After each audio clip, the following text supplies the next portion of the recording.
Hello, this is McNair Ezzard, and welcome to A Better World podcast. In each program, we take an in-depth look at the people and organizations, locally, nationally, and internationally, who are working to create a world that works for everyone. And joining us today is John Coonrod. He's the Executive Vice President for the Hunger Project. Welcome, John. Thank you. So, first, let's start off. What's the state of hunger in the world today? Well, there's been a great deal of progress in ending world hunger. Since 1990, the percentage of the world that is living in hunger has reduced dramatically. The absolute numbers have reduced, even though the population has grown. And yet, for 795 million of our fellow human beings, it's still a daily reality. And it's a complex challenge, but progress is being made. Mm-hmm. So that's 795 million. Are those folks that are on the verge of starving to death? Are they chronically hungry or what? Yes, 795 million people are chronically hungry. Their bodies are undernourished. They typically lack for large parts of the year enough nutrition to lead a healthy and productive life. There's over 7 billion people in the world, so I know it's hard to get a statistic on this, but is there any approximate idea about how many people are dying daily and yearly due to not having enough food to eat? It is hard to estimate. It's probably around 7 million people a year, at least. And so it continues to exceed the number of people dying of malaria or of HIV/AIDS. It is one of the biggest killers. I read somewhere that actually hunger is the leading cause of death in the world, far surpassing all the other, like heart disease and so on. Is that your information as well, or no? Well, no. There's people. If you count all deaths of all people, there's things like cancer and heart disease are bigger causes. But this is something that's absolutely preventable. That for which there's just no excuse for this kind of devastation in a world that produces more than enough food for everyone. What are we looking at in terms of the number of children that die from hunger? Well, most of the people who die from hunger are children. At least 3/4 of those who die are children, and literally half of all the childhood deaths are due to malnutrition. It's interesting that you mentioned about there being enough food to eat, because I recently read of a study from I think it was University of Minnesota and McGill University, that said we actually produce enough food in the world to feed 10 billion people. That's right. Hunger, certainly in my lifetime, has never been caused by a lack of enough food in the world. That common sense, intuitive notion that somehow people are hungry because there's not enough food, it just isn't why people are going hungry. Mm-hmm. People are going hungry because, in fact, most of the people who are hungry are themselves food farmers, rural families who don't have good enough land or just can't earn enough money to ensure that they have good nutrition throughout the whole year. So the thought that the way to end hunger is somehow to ship food to them, these are people who are growing food for a living. That would just destroy their livelihood. The key is to empower people to really be able to lead successful lives. These are hardworking people, mostly women in these rural areas, and when given a chance, they can successfully end their own hunger sustainably. But they need access to clean water. They need access to the right kind of education and training and markets and all the kinds of support systems that enable rural families to thrive. A few years ago, I was reading up on it. I don't know if it's still the case or not, but I read that because of loans that are given by, say, the World Bank and the IMF to certain developing world countries, that the farmland is used to grow, and export crops, and so therefore the people in those countries don't have access to good farmland. Is that true? Is that still the case in some countries? That is a major problem. The land tenure rights of women farmers in particular are tenuous. Many of these countries don't have clear legal rights to land. And so many of the women that we've worked with really have to organize themselves to fight against people stealing their land. And I know in Brazil, for instance, during the big push for biofuels, that, and as biofuel production everywhere, where it has utilized crops that would have land that would have otherwise used for food, that can cause a local problem. That's why I say it's a complex problem, but at the heart of it is ensuring that hungry people, are able to exercise their rights and their voice and to get justice. Mm-hmm. Which countries are we talking about today that are experiencing hunger crisis? Well, persistent chronic hunger is biggest in South Asia, India, which we think of as being very, booming in their economy these days because of the severe inequalities. They have the largest number of hungry people in the world. Sub-Saharan Africa has the next largest number and actually the most intense hunger in the world. But there's also a fair amount of hunger in East Asia still and in Latin America.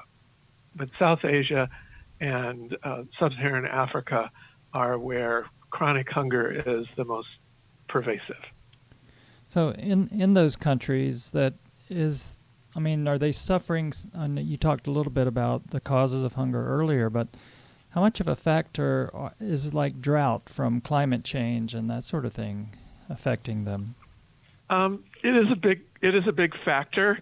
All kinds of risks can push people into hunger and poverty. It can be a risk like someone getting sick in the family. If they're really dependent on a lot of manual labor to search for water and search for firewood to cook meals. If a member of the family gets sick, that could be a big disruption. Drought from climate change, or just the lack of enough rainfall because of climate change is a big factor in many of the countries where we work. Malawi, for example, has had recurring droughts. Now, we've been able to organize communities such that they're able to get new seeds that work better in these dry lands. But pretty much every farmer on Earth is going to need to learn about climate change and change the kind of seeds and growing patterns that they've been using. I mean, climate change is a reality today. It's not something that's coming down the road. Mm-hmm. So what about the impact of conflict on the ability to help people that are hungry? Well, conflict, and both before, during, and after, disrupts everything in a country and makes it very hard, creating the kinds of refugee flows that we're seeing in the world. There are famines erupting right now in the Horn of Africa, in the DRC, in South Sudan. I mean, these and most of those can be attributed to conflict. Some of them to climate change, and this is one of the reasons that many of us are concerned right now about increasing the amount of funding for emergency relief. Emergency relief, it's always less expensive to prevent it by empowering people to take care of themselves. But when it happens, Responding to famines is a very expensive and difficult challenge, and the world is facing multiple famines right now in the world. So how do you go about alerting? I mean, that doesn't seem like you see much on the television news anyway until it's too late and the Well, people. no, it's there are there is a system in place that the U.S. government and other governments have supported to track with satellites, with early warning systems. There's a famine early warning system. The Hunger Project itself is not an emergency relief organization. That's a real specialty, but the people who do it are very skilled, very committed, and their international governments are the primary donors through the World Food Program, and that is. But the current appeals have not yet been met, and hopefully all the governments of the world will step up and make sure Mm-hmm. that there aren't needless deaths. Yeah. It's still these kind of emergencies and famines are still a fairly small part of the hunger situation in the world, but they are the most difficult to deal with because it requires urgent action. So do you think we just lack the political will to really end this crisis in the world once and for all? Well, the world has really mobilized a lot of commitment, particularly after the year 2000, the Millennium Declaration and the launch of the Millennium Development Goals that went through 2015. Those goals led to governments around the world making significant policy changes that achieved far more success than I think most people would have predicted. The progress in reducing hunger and malnutrition between the years 2000 and 2015 was really remarkable and very, very rapid. Some of the fastest progress was happening in sub-Saharan Africa, where countries, particularly in those last 5 years of 2010 to 2015, those more pro-poor, pro-farmer policies finally started to kick in, and rapid progress on those goals was made. That led the world to adopt a new set of goals for the year 2030 to end, as you say, end it once and for all. That's a tall order, but given the kinds of progress that we've seen in recent years, that could be done. I think one of the biggest blocks to even more political will is that most people don't know that progress is happening, that progress has been made. Most people also have a serious misunderstanding about how much of America's budget goes to these kinds of foreign assistance. I mean, it's less than 1% of the U.S. budget goes to international assistance. And that 1% makes a huge difference in the world, and we all have to protect it. But it's possible. It's happening. People need to know that the investments that the world makes does work, and that millions of people are improving their lives every day in partnership with all of us. You're listening to a conversation with John Coonrod. He's the Executive Vice President of the Hunger Project. John, let me ask you about malnutrition. I mean, people get food, but it may not always be of the highest quality and full of what they need to nourish their bodies. What are some of the effects of malnutrition in children and adults? Well, there's two primary aspects of malnutrition. One is called stunting, where children just don't gain the kind of height and intellectual development that they need. And this is particularly caused during the before birth and during the first 2 years after birth. And stunting is it really depends on the mother's nutrition. A lot of children are born of mothers who are too young. The mothers themselves, because of gender discrimination, have eaten last and least. They haven't gotten their good nutrition. They've married too young. They've had children too young. Their bodies aren't really strong enough to nourish the child, and that leads to kind of a perpetuation of hunger. And children that are stunted, it affects their mental development. You can literally track billions of dollars of lost productivity due to stunting in the world.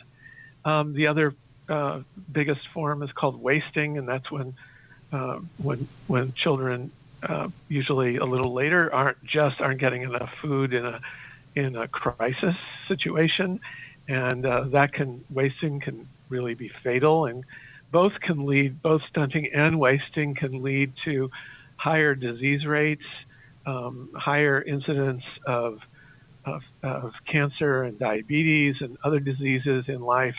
So getting good early nutrition, what we call the first 1,000 days from the beginning of a woman's pregnancy to her child's second birthday, that's the most critical time. Another aspect of nutrition is micronutrient deficiency, where you lack iodine or you lack iron. And these micronutrient deficiencies also can lead to stunting and can lead to lack of full intellectual and physical development in children, and therefore a higher disease rate. So it's very important. Solving these kind of problems requires not just better supply of food or better incomes, but it requires halting child marriage. It requires improving access to clean water, to health care, so that mothers are getting good prenatal checks and postnatal checks, and as well as access to good nutritious food, proper weaning training, proper weaning foods. All these things have to be solved for people to have good nutrition and to really have a good start in life. So are there any statistics available about how many people are suffering from malnutrition? Well, it's micronutrient. I don't have them on the top of my head, but there are roughly, I think, about 2 billion of us suffering from micronutrient deficiencies. There's also a growing challenge of obesity, which is another aspect of malnutrition, and perhaps one of the most difficult challenges and difficult to conceive of is that children who were undernourished are more likely, once they do have access to enough food, to become obese because the body has adjusted improperly to food. So, and obesity, of course, causes all kinds of health challenges. Yeah. So this is an area where all of us in the rich and poor world need to improve our education and our practices, because it affects a lot of people. Yeah. So tell me some information about the Hunger Project, its vision, and it's been around for a long time, hasn't it? Started in 77, was it? Yeah. Yes. Okay. Yep. We started in 1977, and we've learned a lot along the way. So, tell me about the vision for the Hunger Project. Well, our vision is a world where all women, men, children have the opportunity for a healthy and fulfilling life, and dignity and self-reliance. And so we have designed ourselves to pioneer the kinds of systematic methodologies to build the ability of rural communities to meet all their basic needs and eliminate hunger and poverty on a sustainable basis. And then we have also created a advocacy strategy to push for the policies that support that kind of gender-focused, community-led development in rural communities everywhere. So I would imagine in implementing the vision and working towards that, you probably have a lot of partnerships with other organizations. Yes, Yeah. exactly. I mean, we early on, in fact, I think within the first 2 years of our founding, we saw the importance for all of the hunger response organizations to be able to speak with one voice, to work together as a common front for the end of hunger. We're here in the U.S., we're part of something called Interaction, which is a alliance of 190 international organizations, and we were a founding member of that and support it strongly. And then we are also building a global movement for community-led development, and we hope to get groups working together to learn from each other the best ways to mobilize and empower communities and empower women in the front lines of ending hunger in all the countries where hunger persists. So there are 44 countries in the world where there's 2 million or more hungry people, and we want to make sure that as quickly as possible that the governments of those countries and the civil society groups can really work together to support these rural communities in sustainably ending hunger. So does your advocacy work, I understand you work in countries where there's hunger, but how about like with developed world governments and the UN? Definitely. We have, in fact, we and our partner organizations have been pushing on this kind of holistic, gender-focused community-led development at the UN with the U.S. government. We've been really pleased to see in the past few years the U.S. government take a more integrated approach to addressing hunger and malnutrition. USAID has now the whole U.S. government has a strong multi-sector nutrition strategy that we had the opportunity to give input on, and we think it's the right direction. USAID is increasingly, particularly to meet the challenge of climate change, launching more community-led development strategies. We have a very strong partnership with the UN Development Program. We have partnered with the UN Food and Agriculture Organization, with UNFPA, with other UN agencies that provide an essential technical role in strengthening the ability of countries to end their own hunger. Mm-hmm. So do you expect any changes in U.S. government policy or funding priorities with the new administration? Well, as you know, yesterday the White House released their proposed budget. Mm-hmm. This budget proposes very serious cuts in that 1% of the budget that fights hunger and poverty in the world.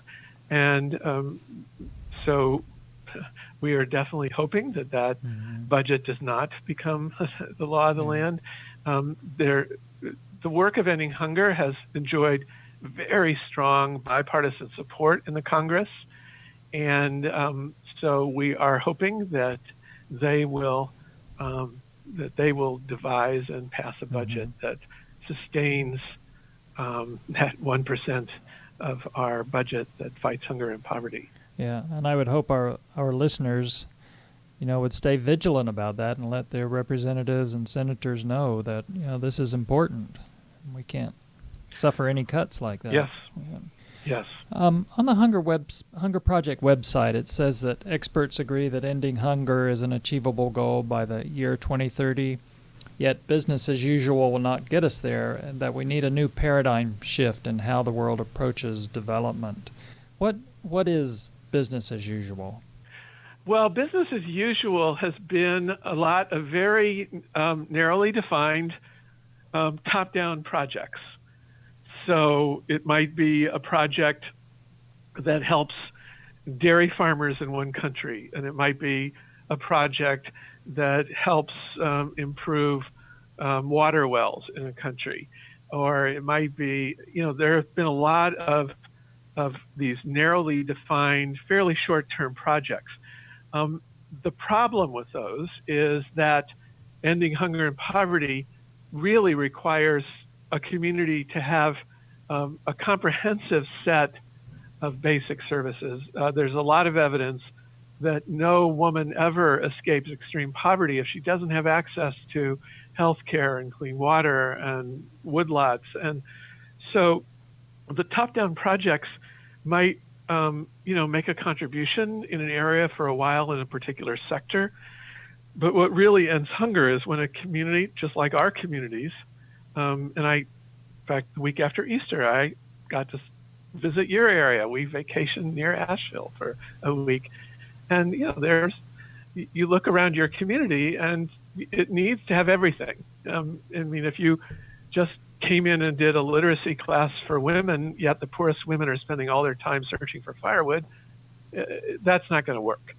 So we have really, the paradigm that we have advocated is to mobilize communities to really take charge of their own development, to do their own planning, have systems of local accountability, just as we would.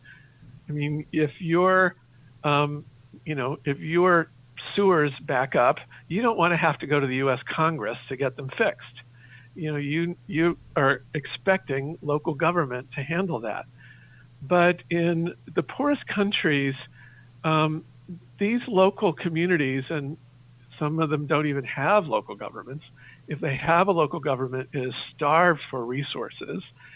And yet, we know that that's the best way to do development, is to strengthen those community level institutions so that people can hold them to account. If you're a woman with a baby on your back, and you're wanting to make your voice heard and to improve the school or to improve the health center or to improve the water supply, it better be within walking distance that you can do that.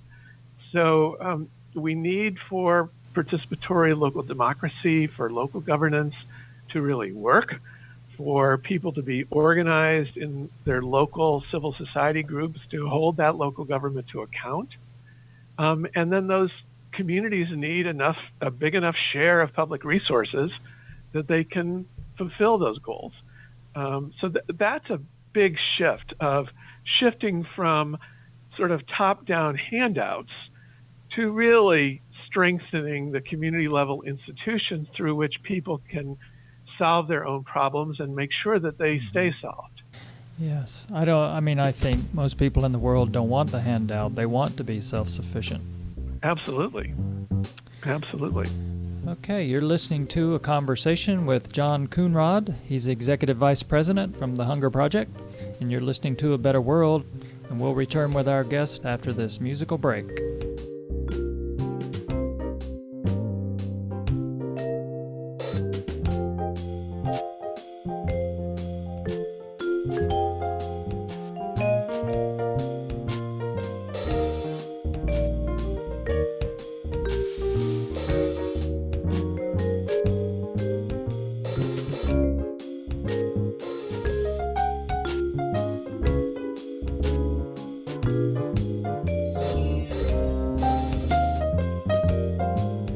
Welcome back. This is McNair Ezzard, and I'm your host for A Better World podcast. And our guest today is John Coonrod. He's the Executive Vice President of the Hunger Project. Welcome back, John. Thank you. Let me ask you about the Hunger Project's work, if you do work, say, in the United States. I know, for instance, here in western North Carolina, there's a big high poverty rate among certain segments of the population, Latinos, African Americans. Does the Hunger Project get involved in hunger issues in the United States? We don't directly. we have really focused on those countries where hunger is the most severe. And however, the principles that we base our work on and this kind of bottom-up, women-centered strategy is used by many, many organizations here in the U.S. We actually attempted to work on both. Work in the U.S. is actually very expensive, and so it really makes sense for organizations to do one or the other. We also belong to an alliance called the Alliance to End Hunger, and that alliance includes both international groups and domestic groups. So we meet together quite frequently. We share best practices. We advocate together. But the Hunger Project, as an organization, doesn't work in the U.S. except to the extent that we try to raise awareness and try to improve understanding and policies in support of ending world hunger everywhere. I mentioned poverty here in Western North Carolina, and I guess I mentioned that because I understand there is really a direct relationship between hunger and poverty. Could you just speak to that for a minute?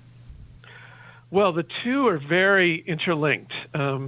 If people have a good income, they can take care of themselves. They can get clean water and health care and enough food to eat. So definitely extreme poverty is one of the underlying causes of hunger. But it also goes the other way around. People who are malnourished are likely to not be as strong or as healthy, and that can cut down productivity. And the studies, there's a report that comes out every year, the Global Nutrition Report, and it really shows how hunger contributes to poverty and poverty contributes to hunger. So they're really an interlinked set of issues, and that is why we take holistic strategies, and lots of groups do, and why the new 2030 goals, which apply equally in the United States, in rich countries and in poor countries, to end hunger and poverty in all its forms, are so important. This is the first time we've had a set of goals that were truly universal to overcome hunger and poverty everywhere by 2030. So what's your background? How did you how did you come to work at the Hunger Project?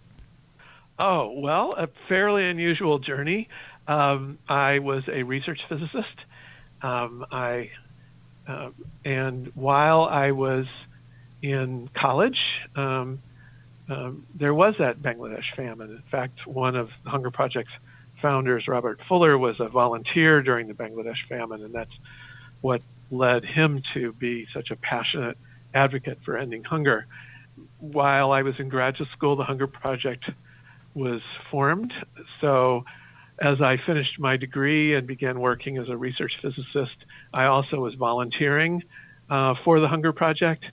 But then during the African famine of 84, 85, the Live Aid period, the Hunger Project was very involved in the Live Aid concert. I just knew that I had to go all in. I loved my job as a physicist, but I knew that I would never really have the impact that I wanted to have with my life just as a volunteer.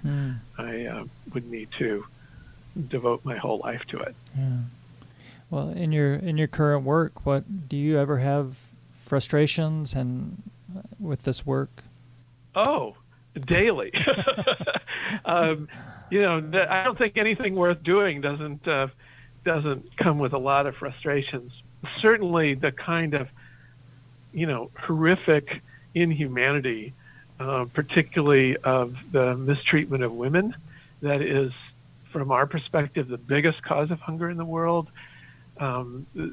Keeping girls out of school, not having them well fed, abuse, all kinds of aspects of gender discrimination as we face it everywhere in the world.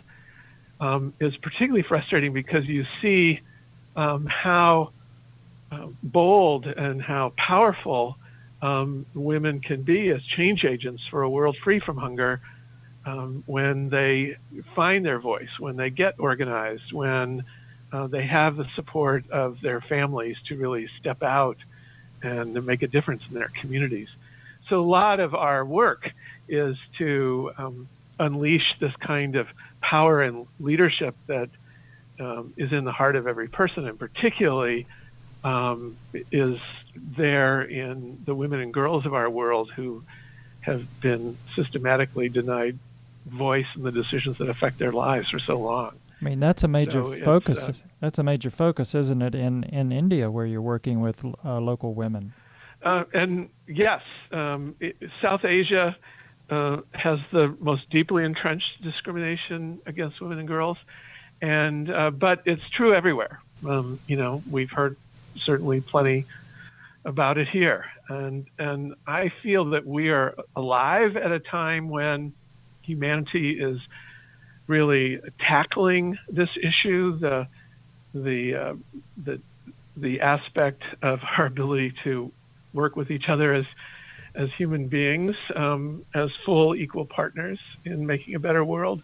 It seems like that is a struggle for justice that is hopefully going to get resolved here in our lifetimes.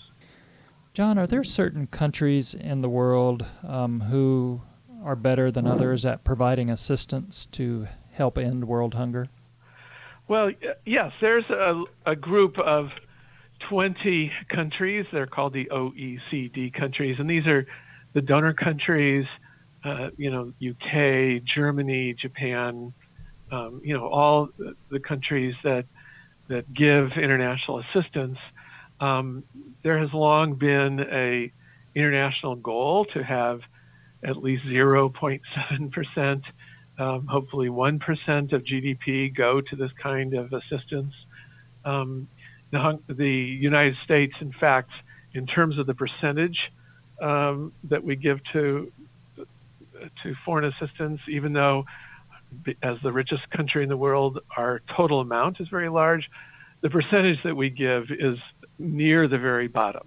I think we're maybe second or third from the bottom. I haven't seen the latest statistics, but we are the biggest donor in dollar amount, but percentage-wise, we're far from the top. The Nordic countries, Netherlands, these countries give a much higher percentage of their wealth. So what is it about those countries and the people there and the governments that, they have smaller GDPs than we have, but they give more. So what is it about them? Well, that's if you could solve that question for me, McNair, that would be a real breakthrough for humanity. I know that there's a lot that could be discussed culturally and everything else. Certainly, the Netherlands is a very small country. Everybody in the Netherlands knows that their well-being depends on their neighbors having good relations with them. Part of it may be geographical and historical, but I think that just means it presents us with a bigger challenge to really educate our population about what's really happening in the world and what we can all do to contribute. Mm-hmm. Let me ask you, as I was doing some research for the show, and I was looking at the Hunger Project website, and I came across the 3 pillars idea as the foundation of the Hunger Project's programs. Could you tell me about those 3 pillars, please? Yes. We work in Latin America, in Sub-Saharan Africa, and South Asia. And when we started, we sort of thought that the strategies would be very different in all of those areas. And all of our programs are led by local people. They're developed in country by the people themselves. We don't have foreigners going over and telling people what to do. But we bring our leadership together regularly, and they share what works, and they learn from each other. And that's what resulted in us having these three pillars that seem to undergird all of our strategies everywhere. The first is that you start with women, given the key role of women who are doing the primary work of nurturing the families and as well as producing food in the world. You really have to start with them and understand what the barriers are to them being full and equal partners in development. Then the second pillar is that you really have to mobilize everyone. We have never thought that the world has 1 billion mouths to feed.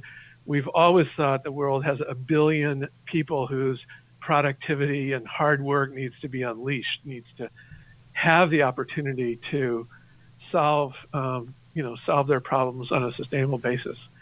These are smart, hardworking people.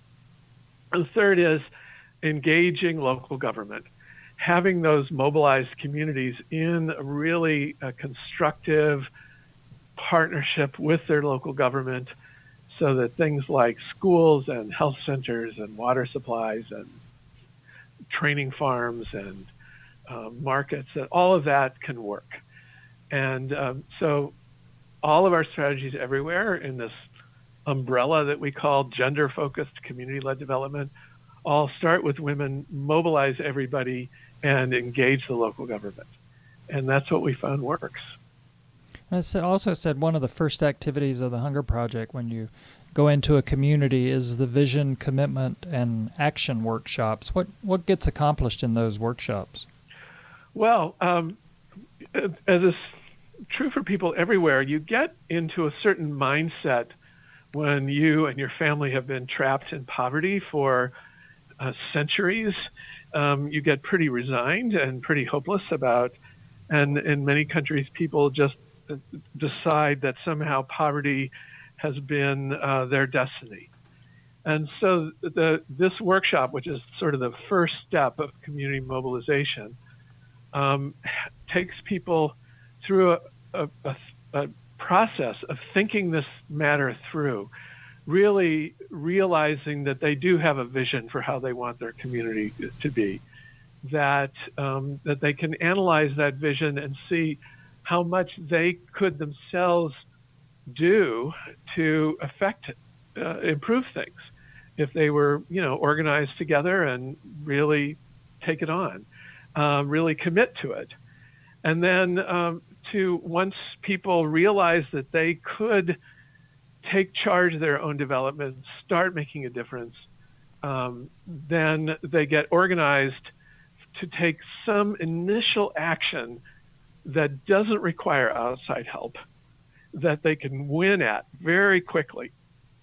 Because that's crucial. If people get all inspired and see a vision and take a stand to achieve it, and then they don't see results, that would just be another nail in the coffin of resignation and hopelessness. Mm-hmm. So it's very important in the volunteer, we call them animators, who facilitate these workshops and mobilize and organize their communities. They make sure that the first projects that these communities take on are successful. Mm-hmm. That whether it's rebuilding a classroom or cleaning out a drainage ditch or something simple where people can say, oh, right, we don't have to wait for a distant government to rescue us. We can start improving things right now. And then as people complete their first action projects, then they start taking on bigger projects and start partnering with their government and holding it to account. And you get an upward spiral of economic and social development. But the key starting point is to transform that mindset of resignation and hopelessness so that people are truly confident, trust each other, are able to step forward as leaders in their community to make things happen. Mm-hmm. What would you say for the everyday person that finds this topic interesting and something they want to get involved in? How can the everyday person play a part in helping to rid the world of hunger? Well, the first step, and you've mentioned it several times, is to learn more about it. As I mentioned at the beginning, this notion of somehow we should just be sending food, while that may be relevant in certain emergencies, is not the answer to ending world hunger. And so people need to learn, what happens. And then they need to, I would strongly recommend that people associate themselves with a group like the Hunger Project, or like there's quite a few organizations that take this kind of systematic approach to empowering communities to end their own hunger. Learn about the politics of hunger and the kinds of issues that need to be addressed in terms of both policies here in the U.S. and policies for our partnership with countries around the world. So self-education, getting directly involved with an organization, and supporting them. So the biblical pronouncements for people to commit 10% of their income to helping the poor, that would be a good place for people to start. John, I appreciate you being here and sharing about world hunger and the issues around it and the work of the Hunger Project, and have to have you back on again someday and bring us up to date on what's going on. So thank you very much for being here. Well, thank you, McNair, for what you're doing to educate people on this. This is great. Thanks so much.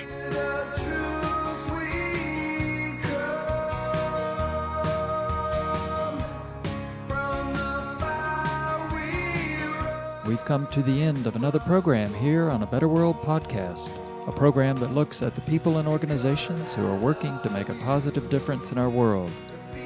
This is McNair Ezzard. Thank you for joining us, and hopefully we'll see you next time on A Better World.